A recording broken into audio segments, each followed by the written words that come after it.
मकतब इश्क के अंदाज़ निराले देखे, मकतब इश्क के अंदाज़ निराले देखे, उसको छुट्टी न मिली जिसने सबक याद किया। दोस्तों अस्सलामु अलैकुम वरहमतुल्लाहि वबरकातुह। कैसे हैं आप लोग? उम्मीद करता हूँ खैरियत से होंगे। आज एक बार फिर हम अपने खेतों की निगरानी के लिए अपने खेत में आ चुके हैं। हमारे एक उस्ताद थे जनाब अब्दुल जब्बार साहब।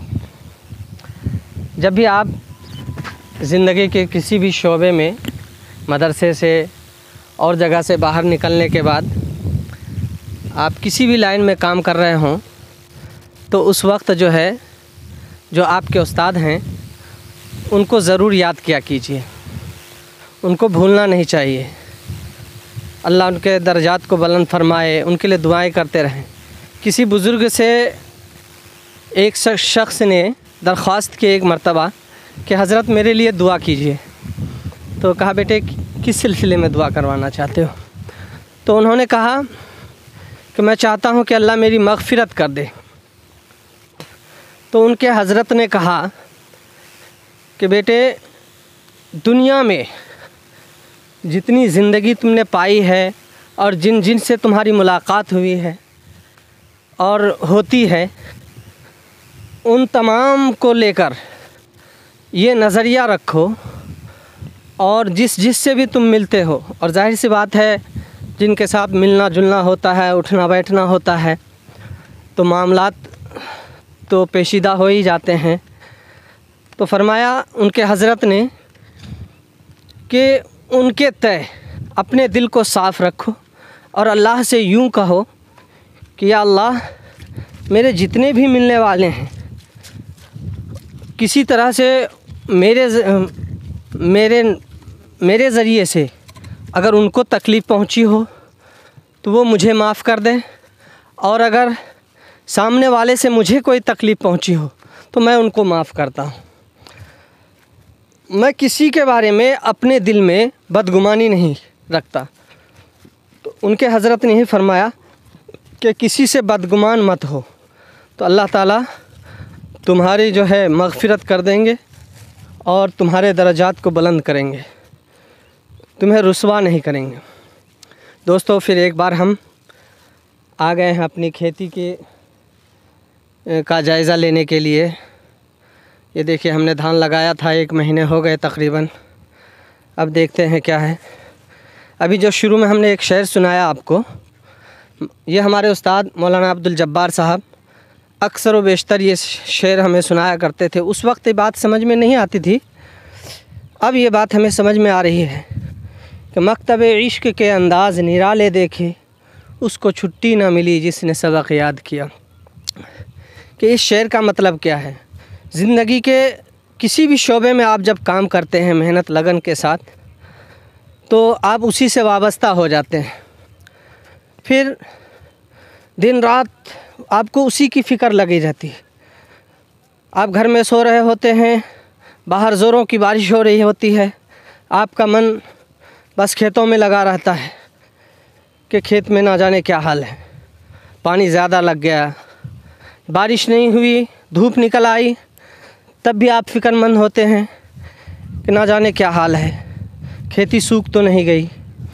अब ये देखिए दोस्तों, खेती लगाने के टाइम हमने दिखाया था, इसमें पानी फुल लबालब था, और उस वक्त ये हुआ यूँ कि जो खेती लगी मुसलसल मुतवातिर 1 हफ़्ते तक बारिश चालू रही, जिसकी वजह से क्या हुआ कि जो धान हमने लगाए थे तकरीबन आधे से ज़ायद धान बिल्कुल पानी के अंदर रह के सड़ गए, ख़राब हो गए। फिर उसके बाद मुझे इस पे दोबारा से मेहनत करनी पड़ी, इसमें मेहनत करनी पड़ी। 4 मुट्ठी धान हमने इसमें रोपा है। अब 1 हफ़्ते के बाद ये देखिए हमारे खेत की हालत क्या है। ये देखिए साइड से घास आ गए हैं। काम ख़त्म नहीं हुआ। ऐसा नहीं है कि एक बार हमने रोपाई कर दी अब आएंगे 3-4 महीने के बाद और धान काट लेंगे, ऐसा कुछ नहीं है।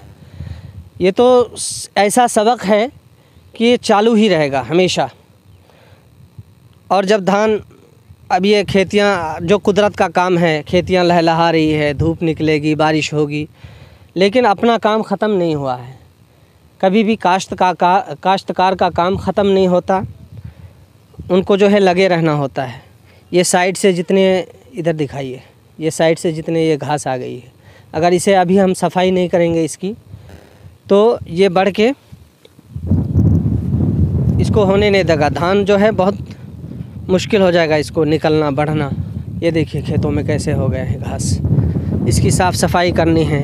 अब वो भाई देखिए, चचा का लड़का है हमारा, ये इसमें खाद डाल रहे हैं। ये एक कदम हमसे आगे ही रहते हैं बाकी किसान। मैं तो थोड़ा नया हूँ, एक दिन आता, 4 दिन कमर पकड़ के बैठ जाता हूँ, तो अपने से नहीं होता। आपको मालूम ही है, मैं शहर से लौटा हूँ अभी कोरोना वायरस के, कोविड-19 के बहाने से घर में पड़ा हूँ 2 साल से, तो खेतियों की तरफ देख रहा हूँ। और ये काम मेरे लिए बहुत ही कठिन और मुश्किल भरा है। और वैसे भी खेती का काम बहुत मुश्किल होता है। ये देखिए भाई साहब हमारे खाद डाल रहे हैं। अब यहीं पे आपको फ़र्क दिख जाएगा, ये धान की रुपाई जो हुई है किस तरह से बारीक बारीक जगहों में। हालांकि हमने इसमें 4 मुट्ठी लगाया है दोबारा से। उस दिन बारिश ज़ोरों की थी, पानी भरा हुआ था लबालब। और ये देखिए कितना ये गैप है जगह। और मज़दूरों को हमने ठेका दे दिया था, और ठेके से काम करने वाले उन्होंने अपना फटाफट मारा और निकल गए। अल्लाह के रसूल सल्लल्लाहु अलैहि वसल्लम का फरमान है कि मज़दूरों को उसकी मज़दूरी पसीना सूखने से पहले दिया करो। हमने ऐसा किया, मज़दूरी दे दी, लेकिन जब बाद में आके देखते हैं तो खेत में जो है पानी ही पानी है। काफ़ी मेहनत हुई है और मेहनत करने की ज़रूरत है, अभी साफ़ सफाई करना होगी। अब ये देखिए ये जगह खाली है, हालांकि हमने 4 मुट्ठी इसमें धान लगाया पूरे। ये जो बारीक बारीक दिख रहे हैं आपको, ये हमने बाद में लगाया है, लेकिन अब इसकी साफ़ सफाई करनी होगी। आइए इधर आइए, खाद भी डालना है इसमें। 3-4 दिन से बारिश रुकी हुई है, तो अभी ये बेहतर टाइम है, बहुत अच्छा टाइम है इसमें खाद डालने के लिए।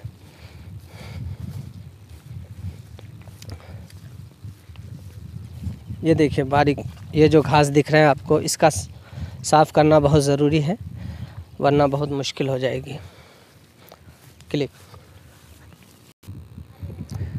फाइनली दोस्तों हम आ गए हैं यहाँ पे नदी के पास। पिछली वीडियो में हमने दिखाया था जब ज़ोरों की बारिश हुई थी। 4-5 घंटे अगर ज़ोर की बारिश हो जाए नेपाल की तरफ, तो अपनी नदी ये फुल हो जाती है पूरी, खेतों में पानी भर जाता है। और कभी कभी बहुत नुकसान भी उठाना पड़ता है हमें। और ये ज़ोर की एकदम बारिश आने की वजह से कटाव का भी सिलसिला जारी रहता है। इधर दिखाइए कैमरामैन, कटाव का सिलसिला भी नहीं रुकता। गलती अपनी भी है, हम लोग पेड़ पौधे नहीं लगाते। इस साइड में अगर पेड़ पौधे लगा दें तो कितना फ़ायदा हो पर्यावरण के लिए भी, दुनिया के लिए, हमारे लिए। आज ऑक्सीजन के सिलेंडर लिए फिरते हैं लोग और दरख्तों को काटते हैं। और मेरी कोशिश है, जब तक मैं हूँ अभी शहर लौटने से पहले इसमें पेड़ पौधे लगाऊं, मेरी ये कोशिश है। दोस्तों मैं एक अहम चीज़ दिखाने वाला हूँ आपको, आप लोगों को। तकरीबन ये देखिए, ये क्या है, ये एक कुआं है और ये काफ़ी पुराना है। इसकी तारीख़ बहुत कम लोगों को मालूम है। इधर से दिखाइए कैमरामैन साहब, ये देखिए गोलाई में। बताते हैं हमारे बाप दादा लोग कि बहुत पहले यहाँ पे कोई बस्ती आबाद थी और पहले ज़माने में लोग पानी देखकर नदी किनारे ही बसा करते थे। और बाढ़ वगैरह की वजह से, बार बार पानी आने की वजह से, हो सकता है वो लोग यहाँ छोड़ के चले गए हों।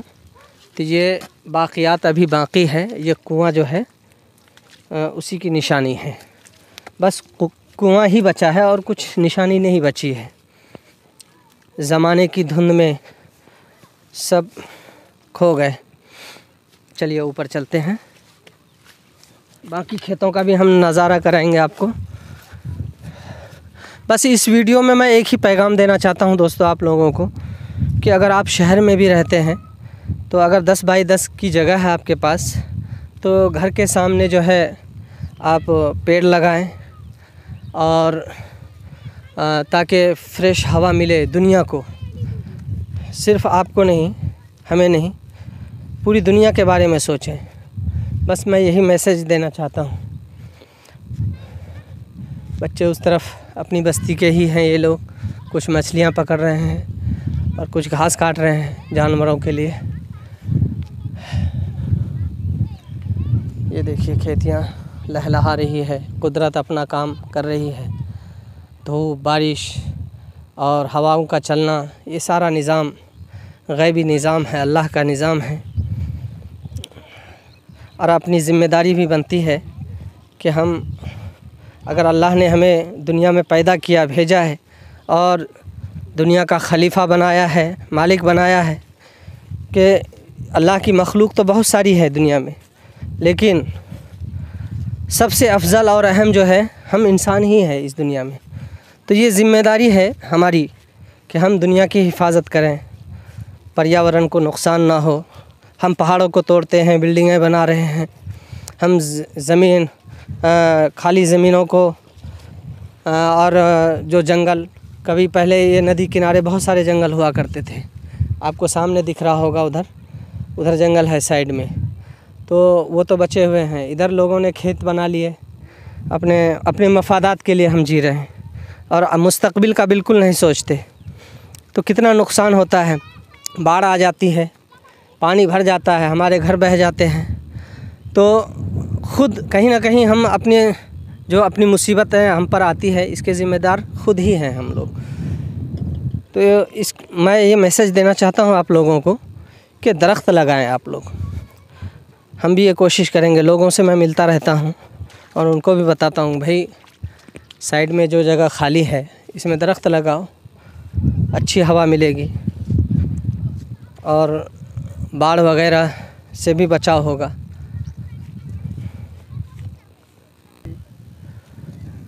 हाँ दोस्तों, इधर दिखाइए आप, वो देखिए, वो क्या है, वो ईंटों के भट्ठे हैं।